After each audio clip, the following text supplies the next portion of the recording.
దేవుని పరిశుద్ధమైన నామమునకు స్తోత్రం కలుగునుగాక. ప్రభువైన యేసు నామములో మీ అందరికీ శుభములు, సమాధానం కలుగునుగాక. దేవుని యొక్క వాక్యముల నుండి కీర్తనల గ్రంథము 91వ కీర్తనను మనం చదువుకుందాం. 91వ కీర్తన 14వ వచనంలో, అతడు నన్ను ప్రేమించుచున్నాడు కనుక నేను అతనిని తప్పిస్తాను అన్నారు. ఈ మాటను మనం చదువుకుందాం.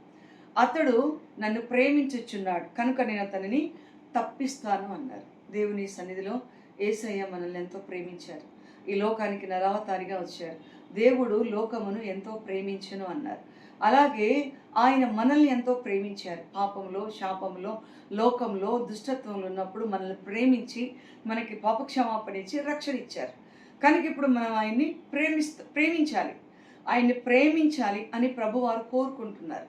నన్ను ప్రేమించాలి, ధర్మశాస్త్రాన్ని ప్రేమించువారు వర్ధిల్లుతారు అన్నారు.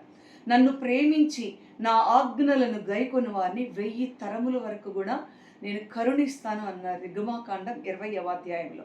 కనుక దేవునిని ప్రేమించాలి. ఎవడైతే దేవునిని ప్రేమించడో వాడు శాపగ్రస్తుడైపోతాడు అంటాడు కొరింథీ పత్రిక చివరి అధ్యాయంలో.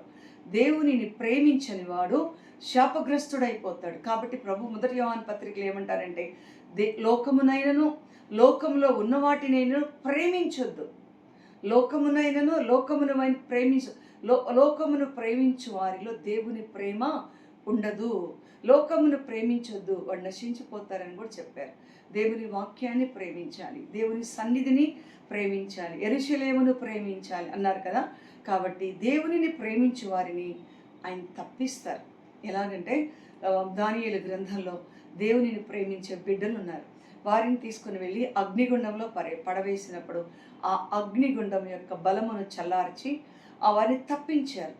అలాగే మనకు కూడా అగ్ని వంటి శ్రమలు అంటారు. పేతురు పత్రిక, యాకోబు పత్రికలో అగ్ని వంటి శ్రమలు కలిగినప్పుడు ఆశ్చర్యపోవద్దు, నేను తప్పిస్తాను అన్నారు.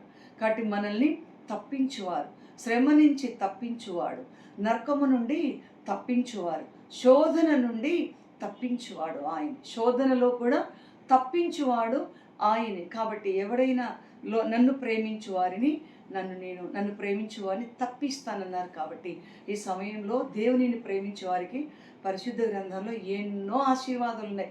కనుక దేవుణ్ణి ప్రేమించినప్పుడు దేవుడు మనకు అన్ని విధములుగా ఈ లోకములో అమర్చటం మాత్రమే కాదు, నరకము నుండి తప్పిస్తారు, పరలోకంలోనికి తీసుకుని వెళ్తారు. కాబట్టి ఆ ప్రేమ మన హృదయంలో కుమ్మరించబడి దేవునిని ప్రేమించుదాం, పొరుగువారిని ప్రేమించుదాం. ఆ విధముగా దేవుడు ప్రేమ స్వరూపి కూడా కనుక మనల్ని కూడా ప్రేమతో నింపునుగాక. ఆమేన్.